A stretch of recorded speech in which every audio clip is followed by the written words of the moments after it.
So you see the line to get into the bell tower, the Tower of Pisa. Here's the door.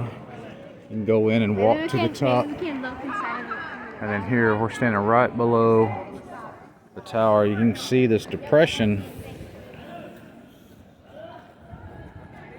here. And they have this pathway around, but they've got a chain across here, of course. They're restricting your access to the building.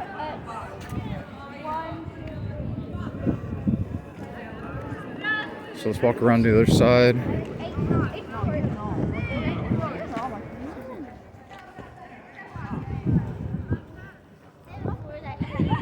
No, you count the roof.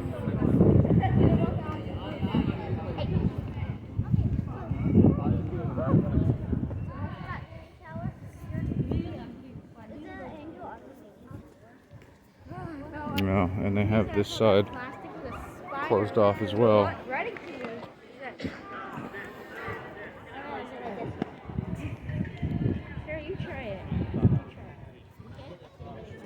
Yeah, there you go. We're gonna walk around over there to that side and get some pictures underneath the tower.